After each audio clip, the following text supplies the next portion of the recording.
Le secteur de la restauration est en crise. J'ai dit qu'il y avait trop de restos sur Bordeaux.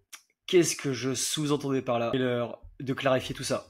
La restauration est un milieu censé être en crise. Tout le monde fait un restaurant. En fait, il y a trop de restaurants. Enfin, avec le Covid, je pense qu'elle a fait la boule avec l'été. Ce que nous venons d'écouter, c'est mon intervention dans le podcast de M la Sommellerie, où nous avons traité de la crise du vin. Parlant de cette crise, je faisais donc le parallèle avec la crise que rencontre la restauration, où je trouve qu'il y a trop de restos, et notamment il y a trop de restos à Bordeaux. Donc pour mieux comprendre ce phénomène de crise, nous allons lire ensemble un article et je réagirai un peu à ce que je lis dedans. C'est un métier violent. À Bordeaux, les restaurateurs face à un pic de procédures judiciaires. En 2024, de nombreux restaurateurs sont victimes de liquidations judiciaires en Gironde. À la tête d'une dizaine de restaurants, Benjamin témoigne des difficultés rencontrées. À Bordeaux, difficile de ne pas passer à côté des restaurants au rideau baissé, ou avec un panneau à vendre à poser.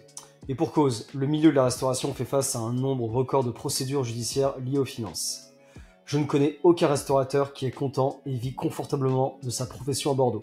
Certains se versent des SMIC, la plupart vivotent. Heureusement qu'on a l'avantage de pouvoir se nourrir au travail.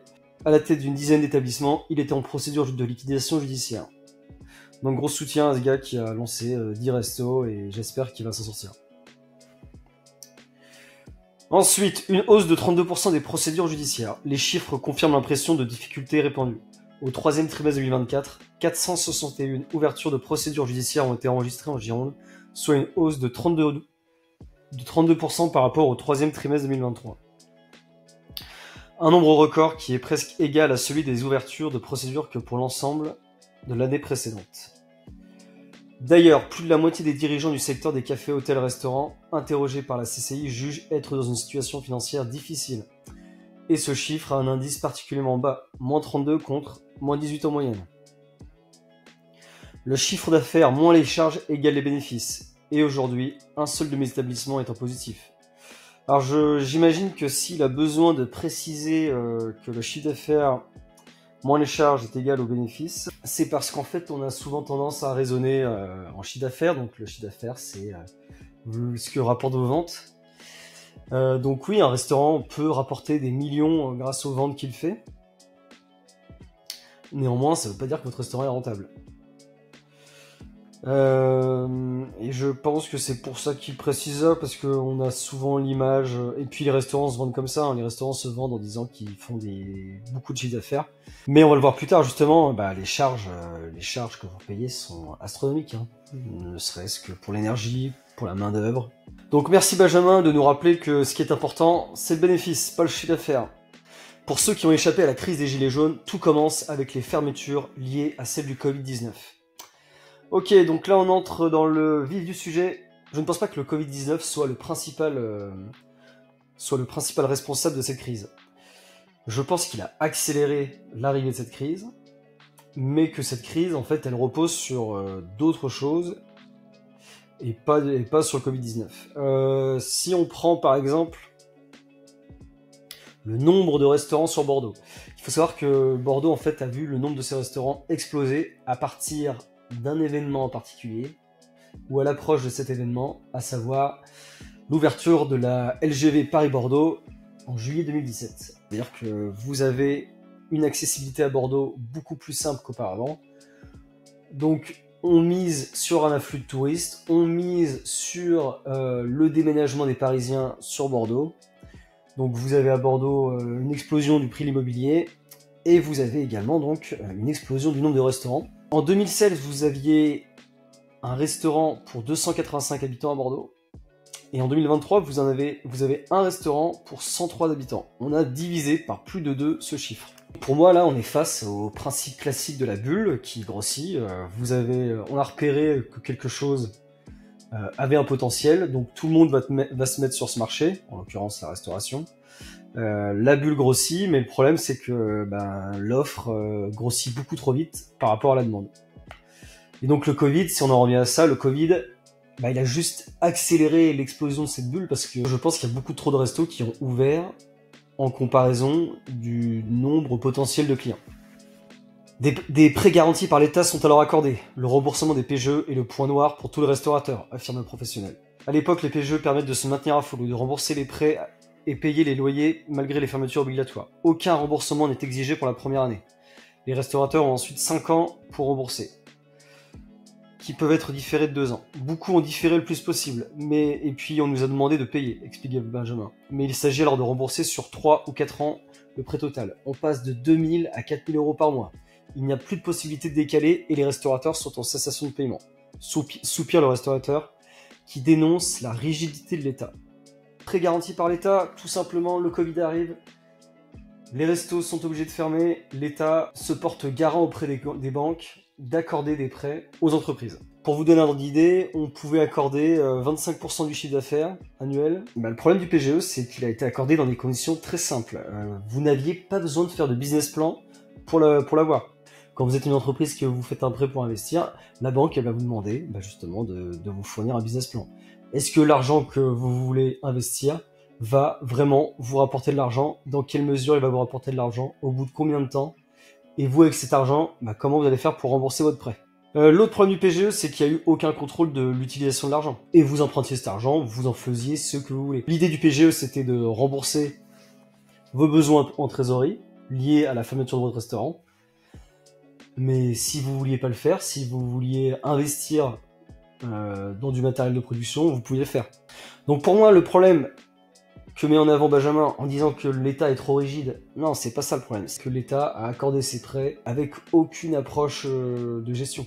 Il a accordé ses prêts dans son rôle d'État-providence, sans se poser la question est-ce que ces entreprises étaient déjà viables avant le Covid, et comment ces entreprises allaient faire pour rembourser ces prêts. Le changement de mentalité. Les remboursements des coups de pouce ne sont pas les seuls phénomènes évoqués par Benjamin. Il y a eu un changement brutal de mentalité. Et on n'a pas appréhendé la gestion du personnel avec le retour à la normale après Covid. Pendant les longs mois de fermeture, les employés ont pris le temps de réfléchir à leur situation. Les horaires rallongent, le travail le week-end, ça n'intéresse plus. Les salaires ont augmenté avec le SMIC à 1800 €, mais pour un 35 heures qui en fait en réalité 60, avec les coupures de 6 heures, ils font le calcul et n'en veulent pas.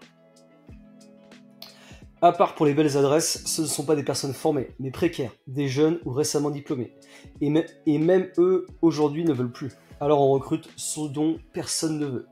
Donc non seulement vous avez une demande qui ne suit pas l'offre, mais en plus une main-d'œuvre disponible qui ne suit pas la quantité d'ouverture de restaurants. En plus de ça, il faudrait se poser la question de comment est formée cette main-d'œuvre, parce que j'ai l'impression que on forme pour former. Mais ça, c'est un autre sujet qui mériterait que je me penche dessus pour vraiment avoir une opinion.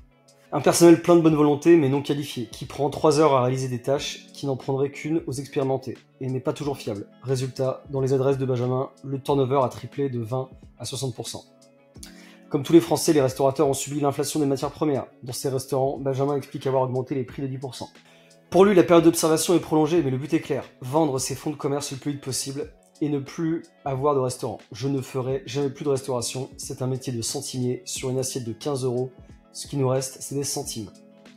Il s'était reconverti par passion dans le domaine alors qu'il avait une affaire commerciale qui tournait bien, mais s'est retrouvé confronté à la réalité loin de ce qu'il imaginait. C'est un métier violent, c'est plus le tavernier qui mange avec ses clients, ça s'est industrialisé au maximum. Pour autant, il ne regrette pas son expérience, ce monde très dur est un lieu d'apprentissage très enrichissant, personnellement et professionnellement. Une véritable école de la vie. Mon seul regret, c'est que je me suis accroché trop longtemps, j'aurais dû vendre à la sortie du Covid. Donc gros soutien à Benjamin, j'espère qu'il arrivera à sortir de cet enfer, j'espère que les restaurateurs qui veulent vendre leur business arriveront à le faire en perdant le moins de plus possible. Ce que je retiens de la lecture de cet article, je n'ai aucune envie d'ouvrir un restaurant, vous avez trop de barrières à l'entrée selon moi. Voilà, en termes de local, de matériel à financer, c'est des coûts exorbitants. Vous avez donc une main-d'œuvre précaire, c'est pas moi qui le dis, c'est Benjamin qui le dit dans son article. Une main-d'œuvre que vous devez manager, j'ai aucune envie de me prendre la tête avec des problèmes de conflit ou d'absentéisme. Et en plus de ça, vous avez une masse salariale conséquente à gérer derrière. Vous avez le coût de l'énergie, on n'en a pas parlé, mais faut savoir qu'il y a eu aussi des PGE, je ne le savais pas, mais il y a eu des PGE également accordés à cause de la guerre en Ukraine. Puisque suite à cette guerre, vous avez le coût de l'énergie qui a explosé. Et enfin, n'oubliez jamais, l'emplacement détermine en grande partie votre rentabilité et votre exposition. Conclusion, il y a trop de restos à Bordeaux au regard de la demande et de la manœuvre disponible. La concurrence est terrible, d'autant plus que le modèle de la restauration rapide mange des parts de marché. Quand je parle de la restauration rapide, je parle pas que des fast-food, hein. Je parle également de la boulangerie. Aujourd'hui, une boulangerie, c'est plus juste un endroit où vous achetez du pain, c'est un endroit où vous pouvez même manger sur place. Je parle également des food trucks. Voilà, tout ça, c'est des enseignes qui, elles aussi, subissent la crise, mais dans une moindre mesure, et qui ont tendance à mieux s'en sortir que la restauration classique. Les PGE, ils ont prolongé la vie des restaurants dont la viabilité économique était déjà remise en question avant le Covid. Pourquoi on a accordé des prêts à des établissements qui, de toute façon, à moyen terme, allaient disparaître? Bon, la période qu'on traverse est terrible, mais il va falloir qu'on passe par là. Il faut qu'il y ait un rétrécissement du marché pour que le marché soit adapté à ses besoins, en fait. Les restos peuvent bien se réinventer de toutes les façons qu'ils veulent. Tant qu'ils seront trop nombreux, cette crise continuera. Je maintiens mon idée. Si on doit expliquer cette crise, c'est en partie à cause du fait qu'il y a trop de restos à Bordeaux. Si mon avis vous a fait réagir, likez cette vidéo, allez en commentaire. Je suis très intéressé par vos avis. Je vous dis à très vite pour une prochaine vidéo.